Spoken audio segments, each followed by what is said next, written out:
Hello दोस्तों, आज की इस वीडियो में हम बीएससी सेकेंड ईयर जो फिजिक्स का फर्स्ट पार्ट है यानी थर्मल फिजिक्स, तो उससे एक लेसन है इक्वेशन ऑफ स्टेट। तो इस चैप्टर से हम इम्पॉर्टेंट एमसीक्यूएस क्वेश्चन के बारे में डिस्कस करेंगे। क्वेश्चन के साथ साथ आपको सॉल्यूशन भी प्रोवाइड कराया जाएगा। तो वीडियो को कंप्लीट देखिएगा और अगर ये वीडियो आपको पसंद आए तो एक लाइक ज़रूर दीजिएगा और अपने फ्रेंड के साथ ज़रूर से शेयर कीजिएगा ताकि उन्हें भी इसके बारे में पता चल सके।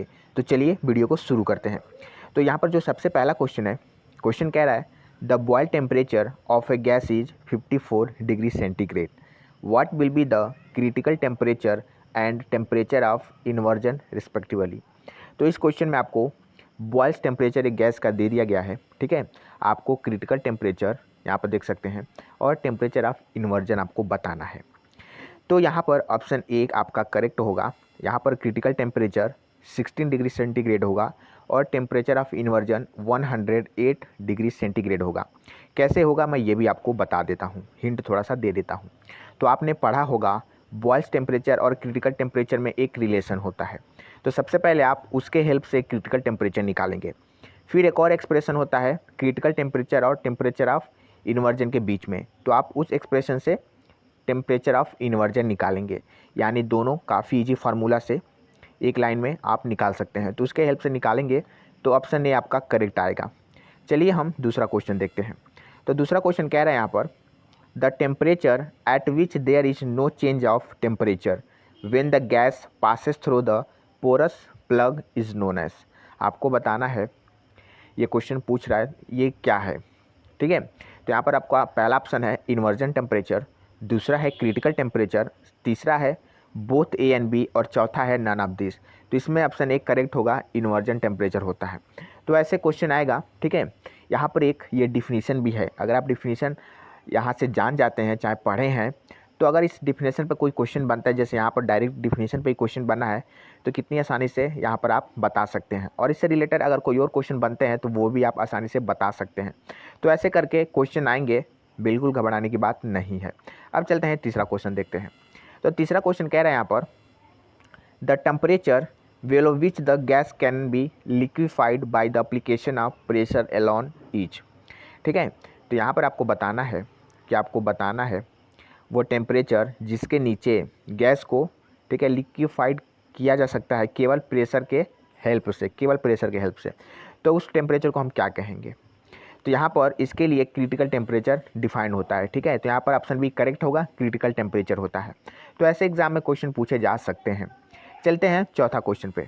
तो चौथा क्वेश्चन कह रहा है यहाँ पर we obtained van der Waals equation by how many modification in an ideal gas equation PV is equal to RT।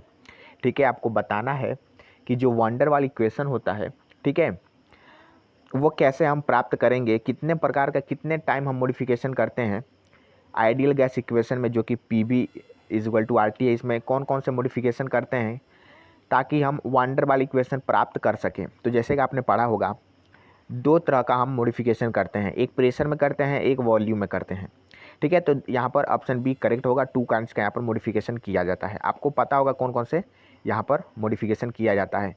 Volume में V-B का मॉडिफिकेशन होता है, ठीक है, V के जगह आपका V-B हो जाता है और प्रेशर की जगह P+A/V² हो जाता है। यानी दो तरह का यहाँ पर मॉडिफिकेशन होता है। तो यहाँ पर ऑप्शन बी आपका करेक्ट होगा। अब चलते हैं यहाँ पर पांचवा क्वेश्चन में। तो यहाँ पर पांचवा क्वेश्चन कह रहा है विच ऑफ द फॉलोइंग इज/आर। इज/आर का मतलब होगा एक भी ऑप्शन हो सकता है और दो भी ऑप्शन हो सकता है। इस केस में, ठीक है, एक या दो ऑप्शन हो सकते हैं, तो इसलिए यहाँ पर इज/आर दिया हुआ है। तो कह रहा है which of the following is are modifications in an ideal gas equation for obtaining Van der Waals equation of state. ठीक है, तो यहाँ पर चलिए ऑप्शन देखते हैं तब क्लियर होगा, ठीक है। तो यहाँ पर ऑप्शन दे रहा है volume modification, pressure modification, temperature modification और ऑप्शन डी है बोथ ए एंड बी। तो जैसे कि मैंने आपको एबव बताया है, एक मॉडिफिकेशन वॉल्यूम मॉडिफिकेशन होता है और दूसरा प्रेशर मॉडिफिकेशन होता है, ठीक है। तो यानी ए और बी दोनों ऑप्शन सही होगा। तो इस केस में हमें एक ही ऑप्शन सही लगाना है, यानी ऑप्शन डी करेक्ट होगा, बोथ ए एंड बी। चलते हैं नेक्स्ट क्वेश्चन पे। अब तो यहाँ पर नेक्स्ट क्वेश्चन, यहाँ पर छठवां क्वेश्चन कह रहा है for each gas there is a particular temperature at which the product of pressure P and volume V remains constant as the pressure is increased. This is known as, ठीक है। तो यहाँ पर बताना है आपको, ठीक है। यहाँ पर कह रहा है question, for each gas there is a particular temperature, ठीक है। प्रत्येक गैस के लिए यहाँ पर एक पार्टिकुलर टेम्परेचर होता है जिस पर, ठीक है, product of pressure and volume, ठीक है, वॉल्यूम और प्रेशर का जो प्रोडक्ट होता है वो कांस्टेंट होता है, ठीक है, चाहे प्रेशर को हम बढ़ाएं, ठीक है। तो आपको बताना उस टेम्परेचर को क्या कहते हैं, ठीक है, वो पार्टिकुलर टेम्परेचर को क्या कहते हैं। तो यहाँ पर ऑप्शन बी करेक्ट होगा, उसे हम बॉयल्स टेम्परेचर कहते हैं, ठीक है। तो ऐसे एग्जाम में क्वेश्चन पूछे जाएंगे, ठीक है। अब चलते हैं हम 7वां क्वेश्चन पे। तो 7वां क्वेश्चन कह रहा है यहाँ पर the relation between boils temperature and critical temperature is, ठीक है। आपको बताना है जो बॉयल्स टेम्परेचर है और क्रिटिकल टेम्परेचर उसके बीच का रिलेशनशिप कौन सा है। यहाँ पर ऑप्शन आपको देखने को मिला। ऊपर भी ऐसे क्वेश्चन आए थे, तो अगर आप वो क्वेश्चन सॉल्व खुद से कर लेते हो तो यहाँ भी आप खुद से बता सकते हैं कि कौन सा ऑप्शन करेक्ट होगा। तो इस केस में ऑप्शन सी आपका करेक्ट होगा। TB is equal to 27/8 into TC। TC आपका क्रिटिकल टेम्परेचर है, TB यहाँ पर बॉयल्स टेम्परेचर है। तो ऐसे एक्सप्रेशन आएंगे। थोड़ा सा इधर उधर मॉडिफिकेशन भी किया जा सकता है, डायरेक्ट ऐसे भी ना दिया जा सकता है, 8 को इधर करके और 8/27 TB is equal to TC भी कहा जा सकता है, लिखा जा सकता है। तो उस केस में आपको चारों तरफ से इसे ध्यान में रखना है कि कैसे कैसे यहाँ पर इसे मूव करके नया नया एक्सप्रेशन बनाया जा सकता है, ठीक है। तो ऐसे भी एग्जाम में क्वेश्चन पूछे जा सकते हैं, तो आप बिल्कुल ध्यान में रख के इसे याद करिए। अब चलते हैं हम नेक्स्ट क्वेश्चन पे, यानी 8वां क्वेश्चन पे। तो 8वां क्वेश्चन कह रहे हैं यहाँ पर the slash required to liquefy a gas at its critical temperature is, ठीक है। यहाँ पर आपको भरना है क्या होगा। तो इस केस में ऑप्शन बी करेक्ट होगा, critical pressure. The critical pressure required to liquefy a gas at its critical temperature, ठीक है। तो यहाँ पर क्रिटिकल प्रेशर होगा।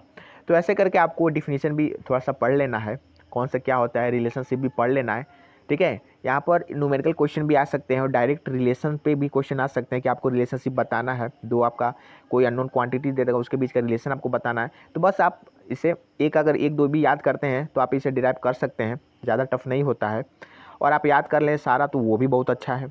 और साथ में यहाँ पर डिफिनीशन भी देखिए, काफ़ी डिफिनीशन में यहाँ पर क्वेश्चन आया, तो आप अच्छे से डिफिनीशन पढ़िए, एग्जाम्पल पढ़िए, ठीक है। और मेरे तरफ से आपको सपोर्ट मिलता रहेगा और हमें भी आप सपोर्ट करिए वीडियो को लाइक करके, शेयर करके और एक अच्छा सा कमेंट करके। और अगर आप हमारे चैनल पर पहली बार आ रहे हैं तो हमारे चैनल को ज़रूर से सब्सक्राइब कीजिएगा, क्योंकि ऐसे ही इन्फॉर्मेटिव वीडियो आपको इस चैनल पर मिलती रहती है। तो मिलते हैं नेक्स्ट वीडियो में, तब तक के लिए बाय एंड टेक केयर।